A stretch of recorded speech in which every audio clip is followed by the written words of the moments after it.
Okay, are we ready? Well, you need to tell me.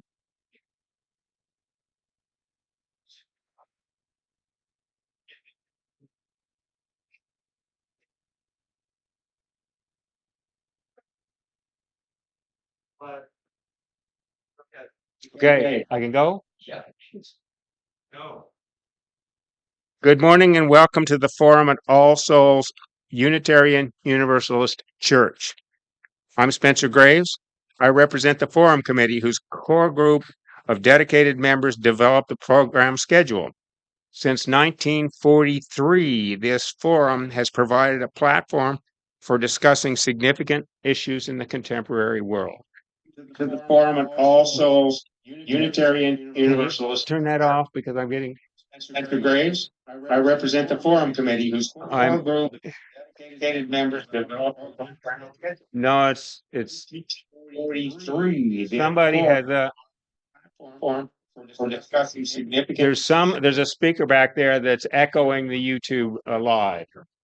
Unitarian Universalist. Turn that off because I'm getting Spencer Graves. I represent the Forum Committee.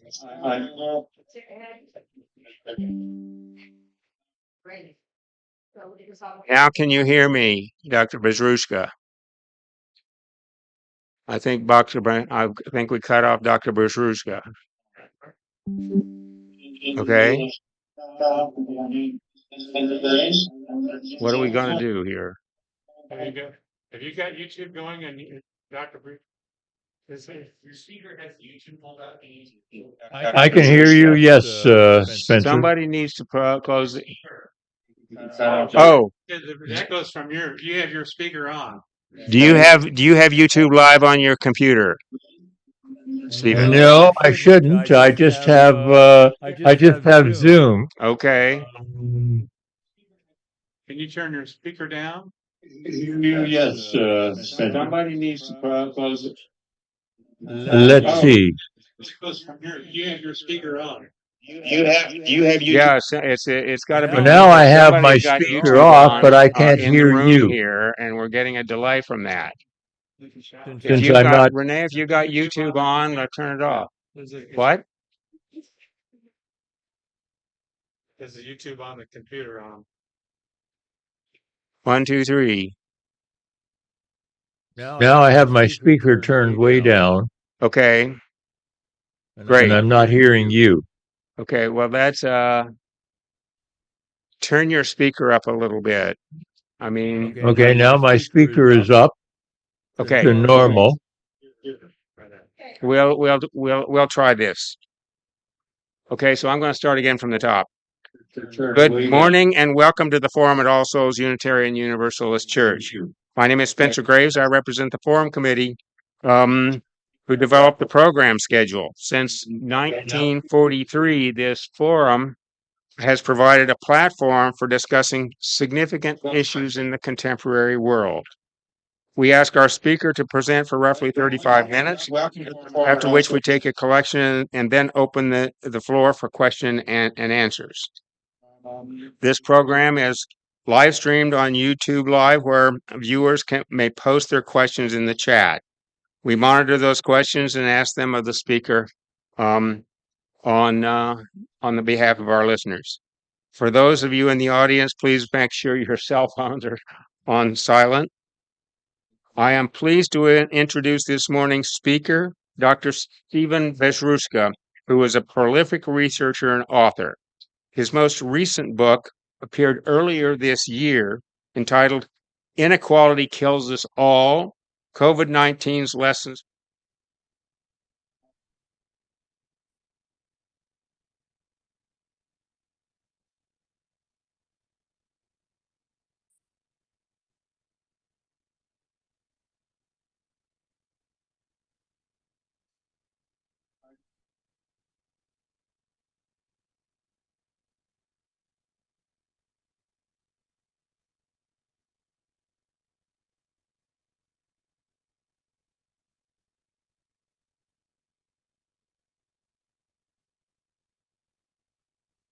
Rates of infection seem to decline substantially with the reduction in poverty. And this was before the widespread introduction of other measures that might explain those improvements in public health. That article inspired him to get a master's in public health and continue research in this area, and it connected it not some more to inequality. He was telling me just a few minutes ago, over 500 publications in this area. Very little of them get coverage in the major media. And his recent magnum opus is this book I just mentioned on Inequality Kills Us All. And with that, I think I need to turn it over to Dr. Bezruchka. Over 500 publications in this area. Please begin. Coverage in the major media. You can't hear me, so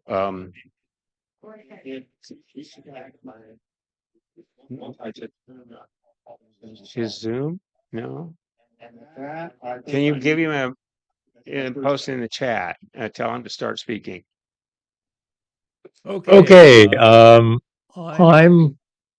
hopefully the technical issues will be ironed out. So thank you, Spencer, for the introduction. I want to talk about health and ask how healthy you are, why you think that, what produces health and why, and finally my perspective. Now, is this working or not? Am I? Thank you, Spencer, for the introduction. Continue. I've now so I've now muted my speaker, so I can't hear anything from Spencer or those of you out there. So first, ask yourself, what's the most common sexually transmitted infection? Everyone listening has been infected. No, not herpes, nor chlamydia, nor HPV.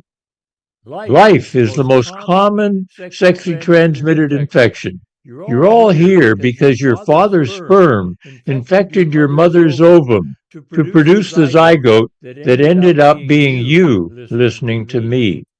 It's important to consider this analogy because the ovum, the egg your mother produced to begat you, was done while she was in your maternal grandmother's womb.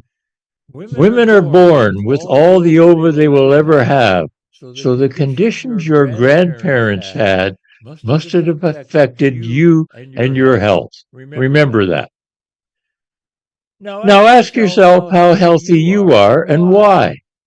Many of you might say very healthy, or just healthy, or maybe you have some long-standing ailments such as diabetes or high blood pressure and may respond just okay. Or maybe not so healthy. How healthy are you?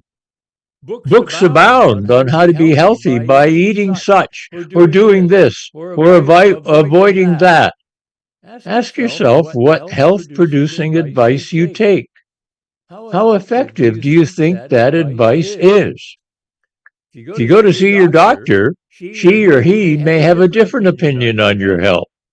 Typically, your vital signs are measured, that is, your pulse, temperature, blood pressure, maybe your weight, to come up with some numbers. She may want to do some further tests on your blood or urine, and maybe do some scans. If we do enough tests, we're bound to come up with some abnormal values. Any statistician knows that. The lesson there is that if you think you're healthy, you haven't had enough tests yet. You can find something abnormal on anyone. Are we doing you a favor in doing a lot of tests? If we come up with a peculiar value that is just a statistical aberration, but tell you there's something abnormal and cause you to worry and get more tests, have we done you a favor? Likely not, if nothing is wrong. So we still haven't found an answer to the question of how healthy you are. If you look at obituaries, you'll find the age at death in all of them. Given the choice, I'll bet most of you would rather live a longer life than a shorter one. But unless we execute you, we won't know your age at death, at least for a while. So that's not a convenient answer to how healthy you are. But we can compute a measure called life expectancy for a population, which represents a statistical measure, the expectation of life at birth, and means something similar to the average age at death, though this is technically not correct. Period life expectancy is the number assuming death rates don't change over time. This commonly reported number allows comparisons for different groups. For the United States in 2021, the value was 76.1 years. That sounds pretty good. Some of you listening may be older than that. How about the U.S. states? What is that number? The August 20th issue of the New York Times had a chart for each state. For Missouri, the figure is 75, lower than the figure for the entire country. For Kansas City, life expectancy is higher at 77 years.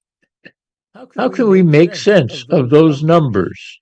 Let's begin by making comparisons with other countries. There are some 50 countries where life expectancies are higher than in America.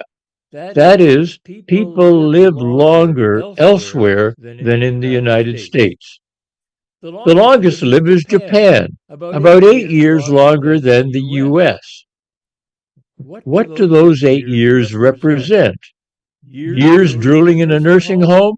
If so, maybe you don't want that.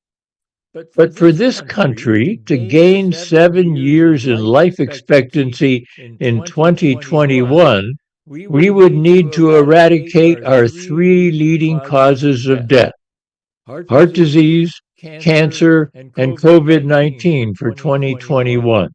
Imagine, if we got rid of our 3 leading killers, we would be close to the longest lived country. That doesn't sound too good. So maybe we need a better measure of health that shows off how healthy we are. There's one incontrovertible number, namely how much we spend on healthcare, that demonstrates our leadership. In 2021, we spent $4.1 trillion on healthcare. That is close to half of the world's total healthcare bill. It represents a sixth of our economy. Wow! We have the most expensive medical care system in the world. But wait, something doesn't compute. We pay a great deal of money for not living a very long life. That is what we must conclude. Or maybe the life expectancy figures are wrong. But all you need to calculate life expectancy is to know when someone is born and when they die. Every rich country records births and deaths, and in the other nations they have good estimates. I have been using United Nations data for life expectancy for the last 30 years and find them reliable. Our CIA, Central Intelligence Agency, also displays life expectancy on its World Ranking website. Then there are data from the World Health Organization and the World Bank. No matter where you look, you will not find stellar life expectancy numbers for America. People in all the other rich countries and quite a few poorer ones have longer lives than we do. Logically, healthcare can't be that big a player in this process since we spend so much and have so little. It must be our personal behaviors that matter. We smoke and eat too much. I'll bet few of you out there smoke cigarettes now. If we look at the other longer-lived rich nations, the United States has the lowest proportion of men smoking. Japan, the longest lived, has the highest proportion of men smoking. 3 times as many men smoke per capita in Japan than in America. So personal behaviors, although important, cannot be that important. I can similarly take apart diet as the important factor, also exercise, and others. If you're beginning to question your beliefs, Take heart, as I used to think personal behaviors in medical care mattered most for producing health. Changing my mind was a great way for me to discover that I still had a mind. Making comparisons for Missouri, besides all other rich nations, people in the following countries have longer lives: Algeria, Argentina, Poland, Sri Lanka, Thailand, and Turkey. Remember, I started off asking how healthy you were and how you knew that. Surely some Americans must be among the longest lived people on the planet. That must be true. The longest lived person at any one time is never in the U.S. They typically hail from Japan. In my book, Inequality Kills, I present data showing that mortality rates for the richest in this country are greater than in the other rich nations. Since richer people tend to have better health than poorer people, that destroys that argument. Americans are not among the longest lived people on the planet. In a study published a couple of months ago, carried out by a stellar cast of public health researchers, they showed that considering two people who died before reaching age 65 in America, only one would have died if they lived in Australia, Canada, Germany, Japan, or Portugal. Between 1980 and 2019, they concluded that some 11 million Americans are missing, meaning if we had the health of people in the other rich countries, these deaths would have been averted. That works out to over 770 deaths a day that needn't have happened. Two fully loaded jumbo jets crashing every day. Every 4 days, a 9/11 catastrophe. We invaded two countries after 9/11 in wars that cost over $5 trillion and killed a couple of million civilians in Afghanistan and Iraq. But we don't recognize the carnage in our front and backyards. To summarize, I make the point that by living in the United States of America, none of us can claim to be among the healthiest people on earth. Far from it. I hope you're asking why this is so. I'm arguing that it isn't health care and that personal health-related behaviors don't matter as much as we might think. What does matter? The title of my book, Inequality Kills Us All, COVID-19's Health Lessons for the World, spells it out. Economic inequality is bad for us. Many studies on COVID-19 bears this out. How can that be? Surely our huge level of income and wealth inequality is good for us, since it drives us to be more productive and innovative. Why, from 1980 to 2020, some $50 trillion was transferred from the bottom 90% to the top 1%. What could be better than that? I'm arguing that is not good for health. To begin, I've already pointed out that richer people live longer than poorer folk. But there are diminishing returns to health with greater incomes. That is, if you take someone making $1 million a year, adding $10,000 to his income does little for his health. But if you take that $10,000 and give it to someone making $25,000 a year, it improves his health considerably. So doing a little bit of Robin Hoodism, taking a small amount from the rich and giving it to the poor, improves average health. The main argument I make in the book is that economic inequality increases stress for all of us. An example can be found in passenger airplanes, such as the jumbo jets I already mentioned. Air rage is a well-studied phenomenon, namely the various misbehaviors that occur in passenger airplanes, such as assault, belligerent behavior, sexual misconduct, and smoking in lavatories. Air rage is more likely to occur when planes have a first-class cabin. When boarding occurs through the first-class cabin rather than behind it, there's more air rage in first class. In other words, we're very sensitive to class differences. They cause more stress. Chapter 7 in my book explores stress biology, which follows the socioeconomic gradient. Namely, those lower down in income and wealth suffer more stress that is found in various routine tests performed. Inequality produces more stress. The third reason inequality kills is that those who have too much, the top 1%, game the system to their advantage. They already send their children to private schools, gain admission for them to prestigious universities through legacy donations, live in gated communities with their own security, and have concierge doctors at their beck and call. They pay for these benefits out of their own pockets, so why should they be taxed so others can have some assistance? That is why the richest 400 people in the country pay the lowest rate of combined federal, state, and local taxes of anyone. That leaves not enough to fund public education equitably, and many states don't take up additional federal Medicaid funds to help the poor.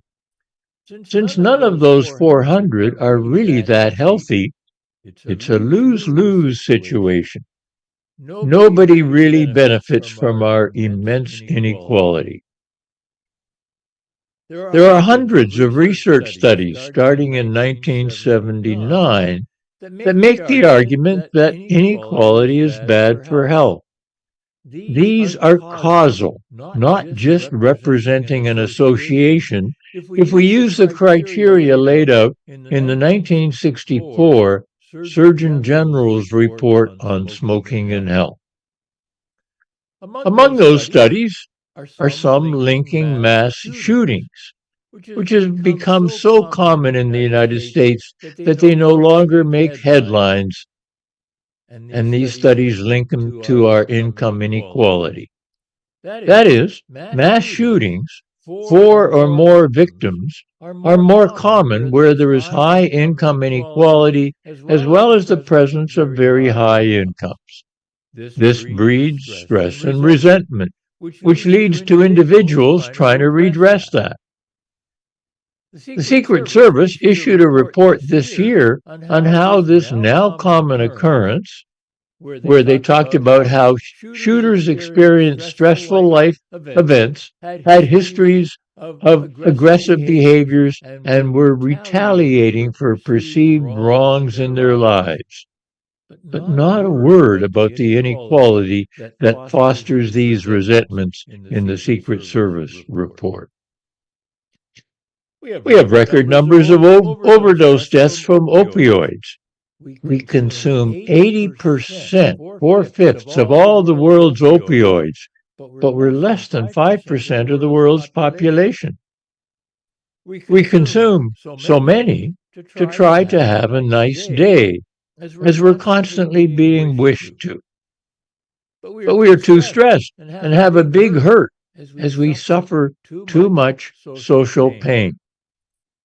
Our opioids do a great job of relieving this pain and help us rest up until we take our final rest, which comes too soon in America. Such drug use is also linked to income inequality. Besides providing naloxone to treat drug overdoses, we could also address their cause by decreasing inequality. Think of economic inequality as an odorless, colorless, invisible, highly toxic, poisonous gas. Economic inequality is this poisonous gas that kills us from the usual conditions we die from: heart disease, cancers, diabetes, and others. And we are totally unaware of this gas that is killing us. Besides inequality, there is one other important factor. It has to do with the sexually transmitted infection you all had. As we go from the erection to the resurrection, about half of your health as an adult is programmed in the first 1,000 days after you were conceived. Early life conditions last a lifetime. If your parents were poor, if they didn't own their own home, if your grandparents were poor, the odds for good health are stacked against you. One important issue with early life is whether your parents have the time and money to parent. There are only 2 countries in the world that don't give a working woman who's pregnant paid time off as a national policy after she has her baby. One is, of course, the United States, and the only other with a population of 1 million or more is Papua New Guinea, half of a big island north of Australia. Our Family Medical Leave Act, passed in 1993, gives 4 months of unpaid leave, during which your job is secure. Very few mothers can afford to take 4 months of unpaid leave, so almost all go back to work soon after delivery. Parenting is thus compromised. This is not good for health. Remember that we are primates, members of the monkey and ape families. For all the other primates, parents, typically the mother, spend time raising the child. Somehow, we've corrupted this natural behavior in America. One measure of health in the womb is your birth weight. Those born with higher birth weights will have longer lives. They'll do better in school. Of course, these statements are about averages, so if you were born with a low birth weight, it doesn't mean you are doomed, just that the chances are greater for not being so healthy. And we have among the highest rates of low birth weight among rich nations. Everything I've said so far has a racialized lens to it. If you're an American Indian, the situation is the worst of any racialized groups. African Americans have the second worst health outcomes. Health is transmitted from one generation to the next. Remember, you started your life in your maternal grandmother's womb. Slavery was not healthy for blacks in the United States. We can link poor health outcomes for U.S. blacks to the savage history of slavery. Even having a college degree as an African American mother still doesn't let you have a lower chance of dying in childbirth than any other group in this country. So telling everyone to stay in school and graduate from college won't fix the problem. Overall deaths of women from childbirth-related causes, maternal mortality, are rising in the United States, and we are the only rich nation where this is happening. Not a good sign. What is the fix? How do we make America healthy again? By that I mean, back in the 1950s, we had some of the highest life expectancies on the planet. We also had much less income and wealth inequality then. There are many inequality measures. One I like, used by Thomas Piketty in his bestseller, Capital in the 21st Century, is the proportion of income or wealth the richest 1% have. Spencer Graves, who invited me to speak to you today, has a post on Wikiversity with figure 6 there presenting this information. The bottom 50% have seen little change since the 1970s, while the richest have benefited from a huge wealth bump. In the 1950s, the country was much more equal than today. It's as if we, the people, have said, the rich don't have enough, so we will have less so they can have too much. Not good. Another measure is the ratio of compensation the CEO or boss gets as a proportion of the median or middle worker's pay. The Institute for Policy Studies released its Executive Excess Report last month. The so-called Low-Wage 100, reflecting the 100 Standard & Poor's corporations with the lowest median worker pay, was 603 to 1. That is, the boss made over 600 times the middle worker in that business. Back in the 1950s, the ratio was around 10 to 1. This shows how much inequality has risen since we were one of the world's longest-lived nations.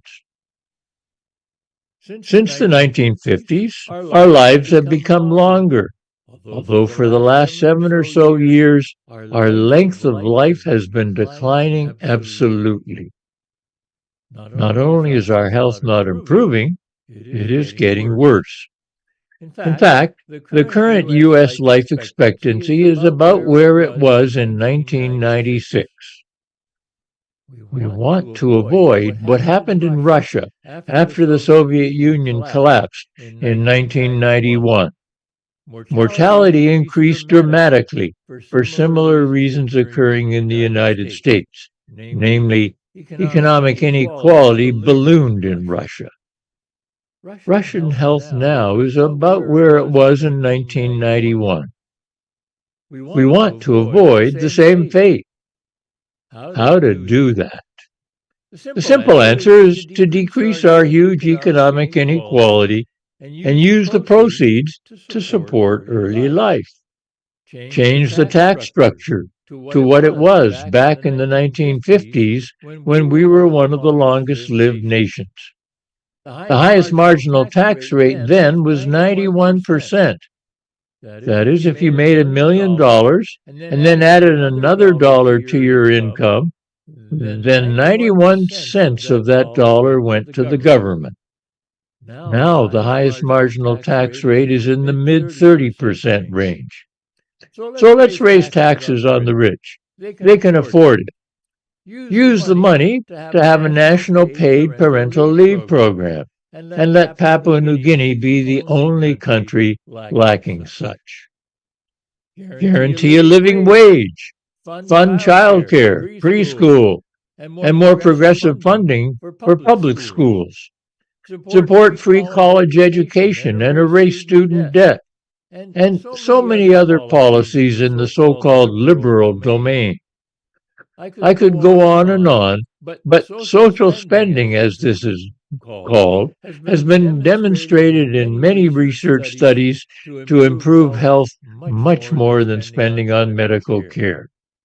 If we add the average social spending of other rich nations, our life expectancy would have risen 4 years. We also need to change our language and recognize when we say we are accessing health, getting health, paying for health, ensuring health, we do nothing of the kind. These phrases all relate to health care. We need to ask the question, do we want health or health care? As Mark Twain, who hailed from Missouri, is reputed to have said, "It ain't what folks don't know that bothers me, it's what they know that just ain't so." So more health care is not going to do it. What's not to like about decreasing inequality and sharing? I'm sure most listeners out there would rather live a longer, healthier life than a shorter, sicker one. We just need the right medicine. As a country, we knew this long ago.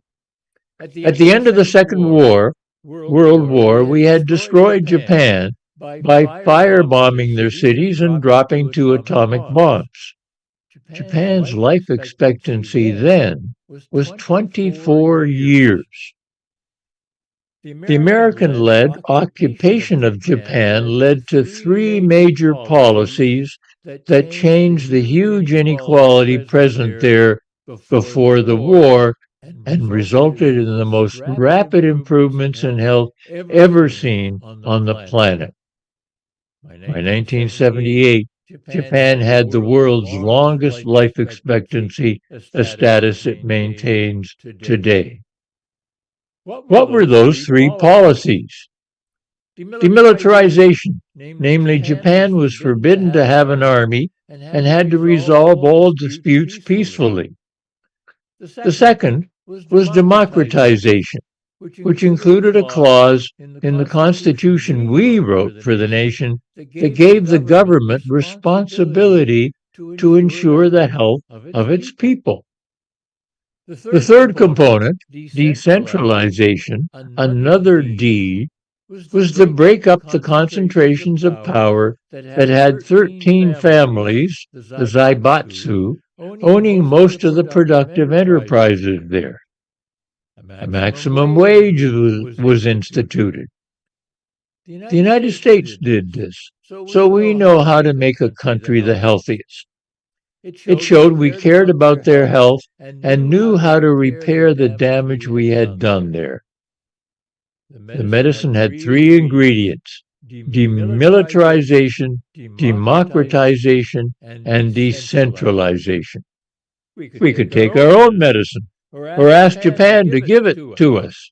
Either way, it would make America healthy again. We're always being given advice to be healthy. Here's some realistic health advice. Don't be poor. Be born in a caring, sharing, and repairing society. Don't have poor parents. Don't live in a country with high income or wealth inequality, or one that doesn't provide time and resources for parenting. Don't work in a stressful, low-paid, and meaningless job. You can add some others to this list. How is this relevant to Unitarian Universalists? You value justice and compassion, along with the goal of a world community with peace, liberty, and justice for all. If we are not alive, then we can't take part in the world community, which today needs a great deal of healing. How are we going to take a step to make America healthy again? One that sounds outlandish in today's political climate. For you listeners out there, begin by asking three questions. What are you good at that is relevant to your health? What do you enjoy doing? For if you don't enjoy doing it, you won't keep doing it for long. And finally, what can you do for a long time without getting paid much to do it? I try to be good at teaching, writing, and talking, and enjoy these activities. I have enough money so I don't have to worry about getting more. Maybe you belong to a book club. Then set up a reading group based on my book, Inequality Kills. In Chapter 10 there, titled What Can We Do?, I lay out a whole host of activities for a range of abilities and situations. What you can do in the workplace, at your place of worship, in community gatherings, in social media forums, and many more. In my courses, I require my students to do community outreach exercises, so I've learned from their ideas and provide many options in that chapter. Consider some radical ideas to attract attention to our being dead first. Suppose the State of the Union address, required by the Constitution, called for the President to address the Union in comparison to other unions. Only one president has said that the State of the Union was something other than strong. That was President Ford in 1975 after Nixon resigned because of Watergate. The president might say something like, "The State of the Union is rather unhealthy, as people in some 40 or more countries live longer, healthier lives." Such a statement in the speech would get plenty of media attention and get us asking the right questions. Thomas Pynchon wrote in Gravity's Rainbow, quote, If they can get you asking the wrong questions, they don't have to worry about the answers. End of quote. The right question is something along the lines of, why are we dead first? Another idea. Suppose you are hired for a job that pays less than a livable wage and had to sign a contract saying that this job was hazardous for your health. You might say, hey, wait a minute, what does this mean? So put that in the contract. A low-paid job is hazardous to your health. Our poor health is getting some media attention, but not nearly enough to lead to the required change. As a kid, I recall the headline in 1957 that Russia had launched a satellite, Sputnik, into space. We were caught totally off guard and entered the space race with the goal of landing a human on the moon by the end of the 1960s. We were successful, of course, and no other nation has landed people there. Suppose the news headlines of our being dead first, and we needed to become among the healthiest nations on the planet. Suppose those were the news headlines. We could set a goal, such as Australia did in 2010, to beat Japan as the longest lived nation by 2020. I managed to get a panel discussion on our declining health at the American Public Health Association's annual meeting in November. Another step to attract attention. Mostly, our public health schools and other organizations do not compare our health with that in other nations, as they don't want to portray something other than the best outcomes, which is accepted as a part of American exceptionalism. This has to change. So I'm trying to seed a competency for schools of public health to make comparisons of U.S. health with other nations. Well, I'm going to have to stop depressing you further and ask for your thoughts. Challenge your ideas. Disagree with me.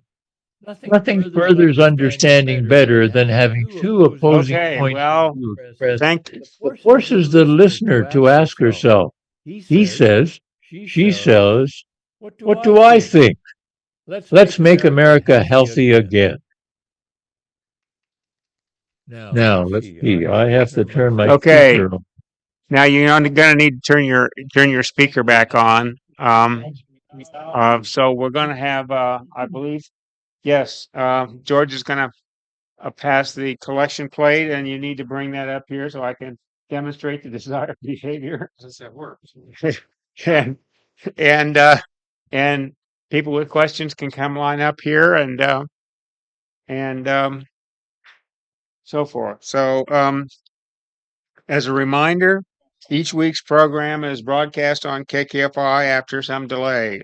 Today's show will likely air September 21.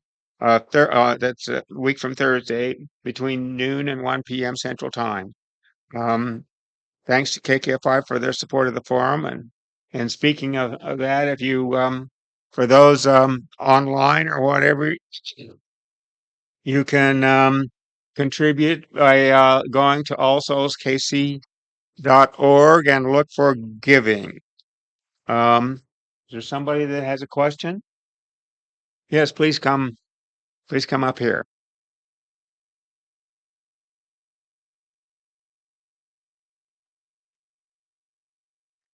Okay, can you hear me now?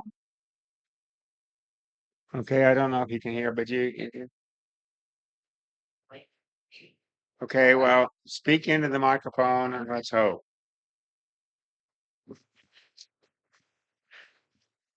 Hi. So I appreciated what you used some of the UN statistics and some of those ways to just see how each country is handling some of this stuff.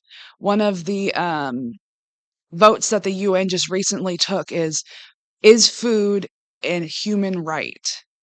And the only country to say no to that was, of course, the United States. So how does food insecurity and the right to have food or the right for shelter, how do these things factor into that, to bring that income inequality into focus and to kind of implement some of these things that you're talking about?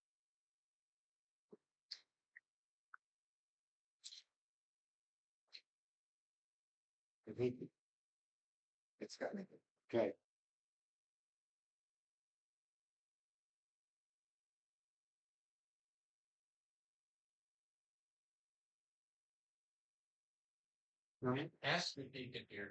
Okay, here's the problem. I'm hearing an echo, so I muted my microphone hoping it wouldn't pick that up, but that doesn't seem to be the issue. So I think if I in between the repetition of your words, you said we did not agree that the UN problem. I'm hearing an echo. Oh, now I'm hearing myself echoed again. I think it's the delay between the. Oh. It wouldn't pick that up, but that doesn't seem to be the issue. No.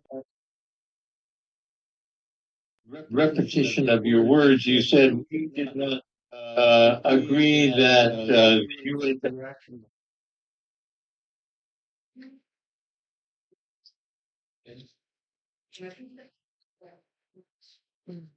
Or I can type it.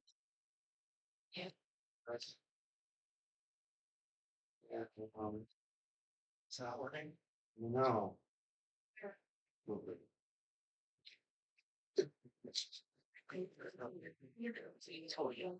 What do you suggest, Renee?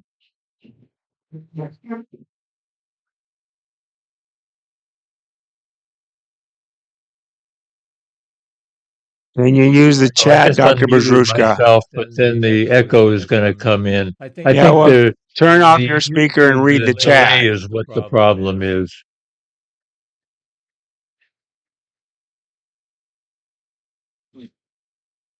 This is what let's type in a question.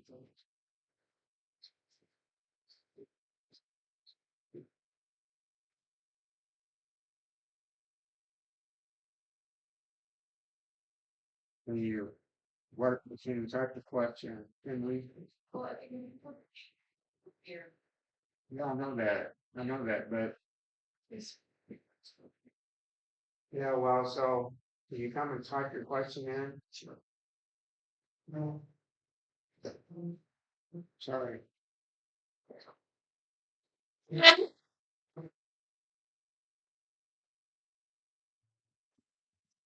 Is this better?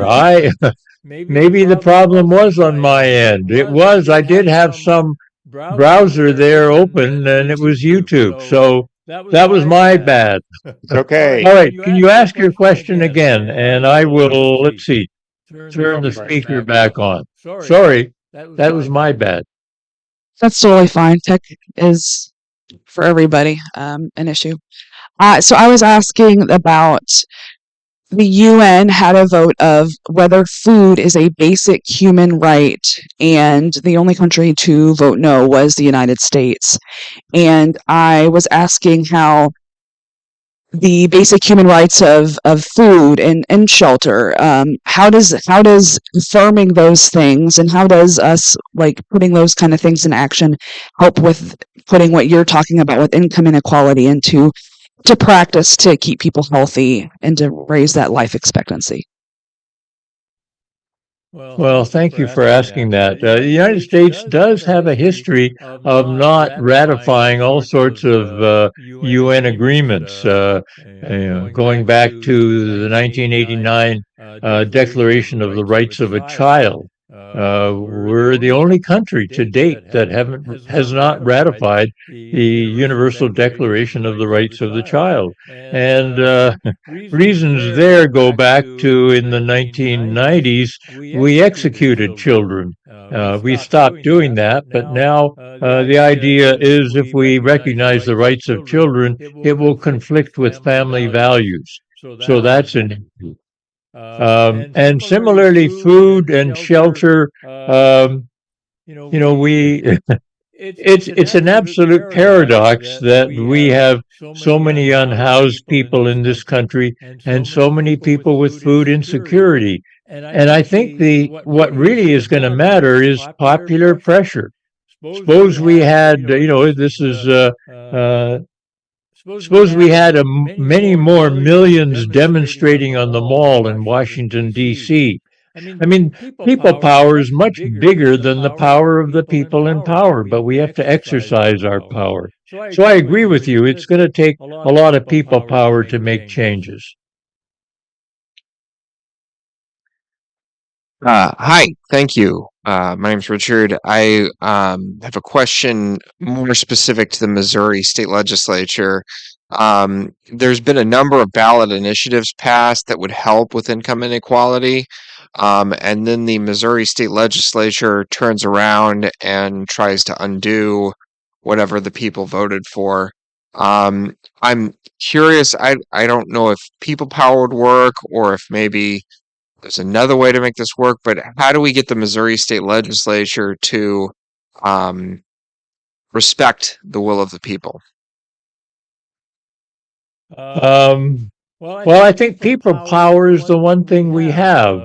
The trouble with it is with our current situation, we don't sort of get out in public very much, and we don't organize. And I have a lot of stock phrases I can use. If we don't organize, we're going to die.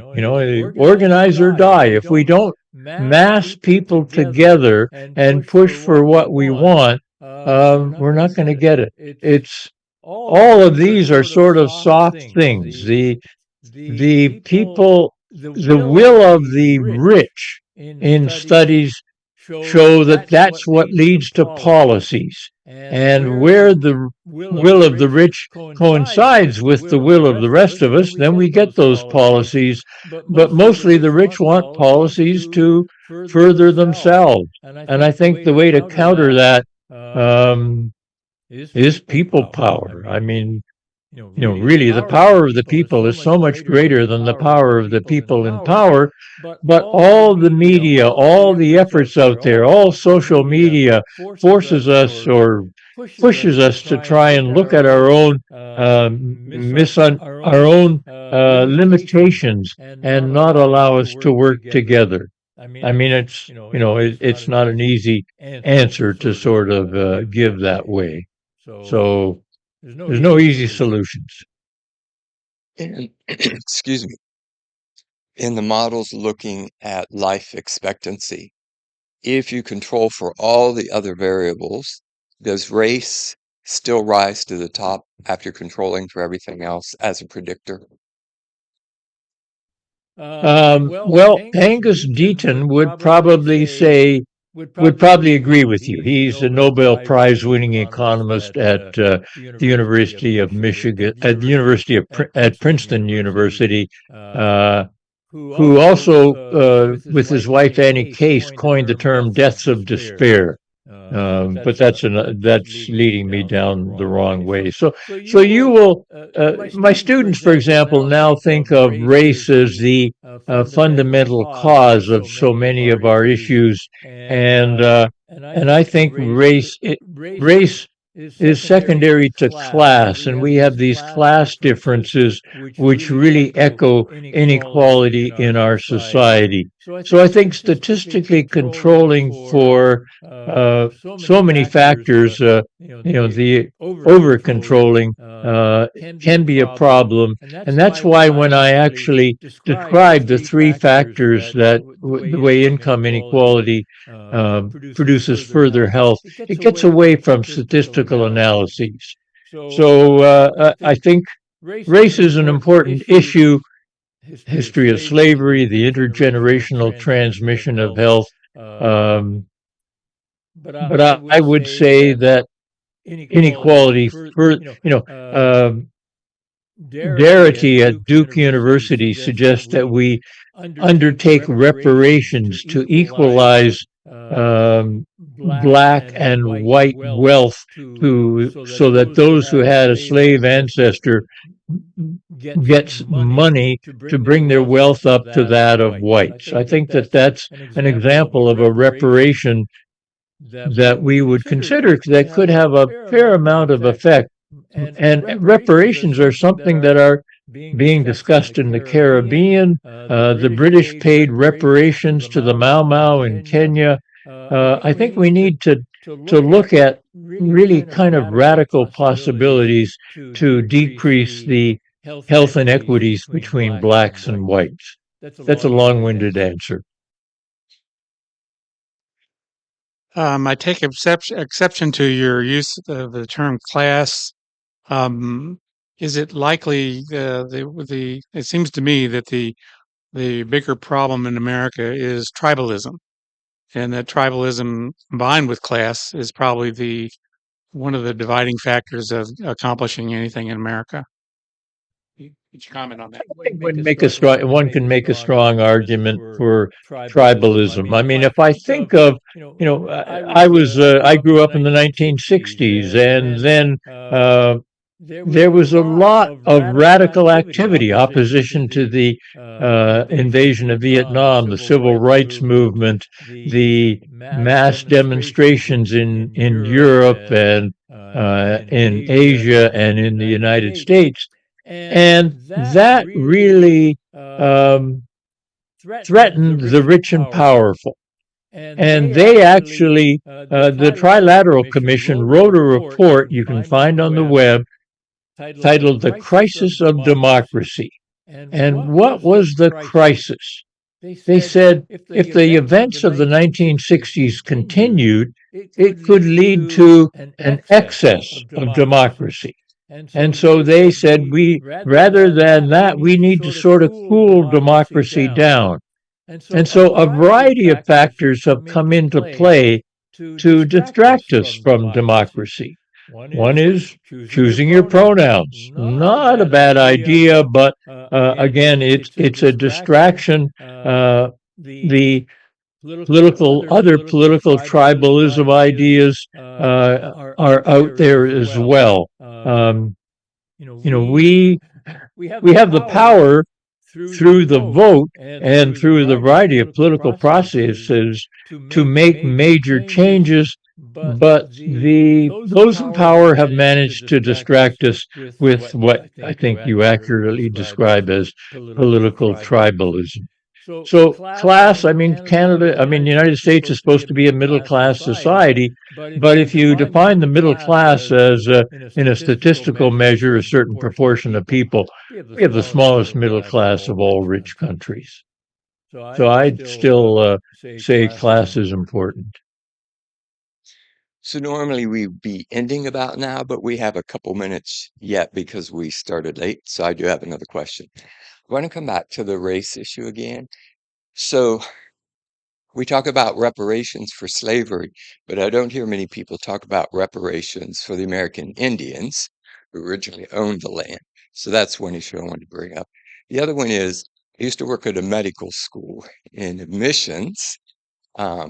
With the affirmative action and recent decisions, what that school was looking at was actually first generation students, giving preference to those students, which recognized particularly where the school was in an Appalachian area where you had a lot of rural poverty among whites in particular. So it was looking at that, so addressing a broader piece than particularly one racial group, but looking at years of impoverishment among particular identifiable groups, such as Native Americans, Appalachian poor. Any comment or thoughts on that? Yeah, so indigenous Americans, American Indians, whatever term you want to use, they have the worst health in the country, and the place with the worst health is Pine Ridge Indian Reservation in South Dakota.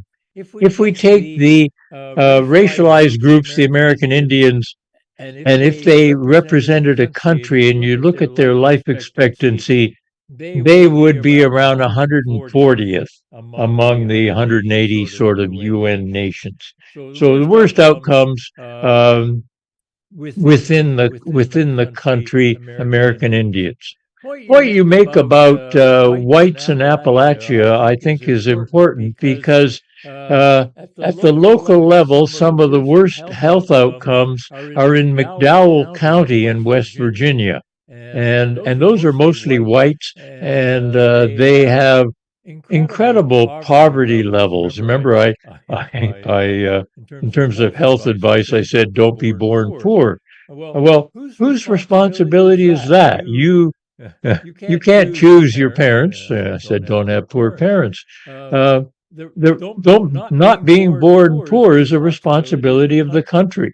And depending on how you measure poverty, we have the most poverty of all rich countries. That's certainly true. And poverty is a policy choice. We have to recognize that. Robert Reich, the Secretary of Labor in the Clinton administration, points that out very clearly. We have so much poverty because we choose to have it.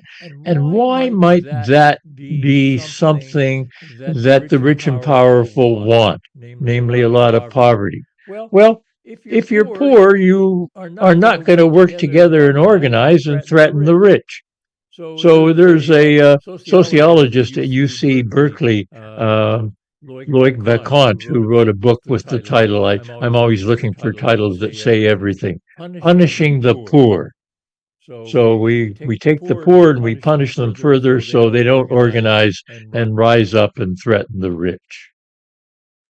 Okay, well, I think we have to leave it there. Thank you very much, Dr. Bezruchka. Join us next week when Ken Schmitz will discuss nuclear energy. It's a blessing and a curse. Schmitz is Professor Emeritus in Physical Chemistry and Environmental Science from UMKC. And finally, please, you are all invited to stay for the service, which begins in the Bragg Auditorium at 10:45. And I believe there's a YouTube live, a different YouTube channel for the service. So thank you very much. Oh, and let's thank the speaker once again. Thank you. Thank you for listening. And happy to entertain further questions. You can share my email or whatever. Okay. So they said if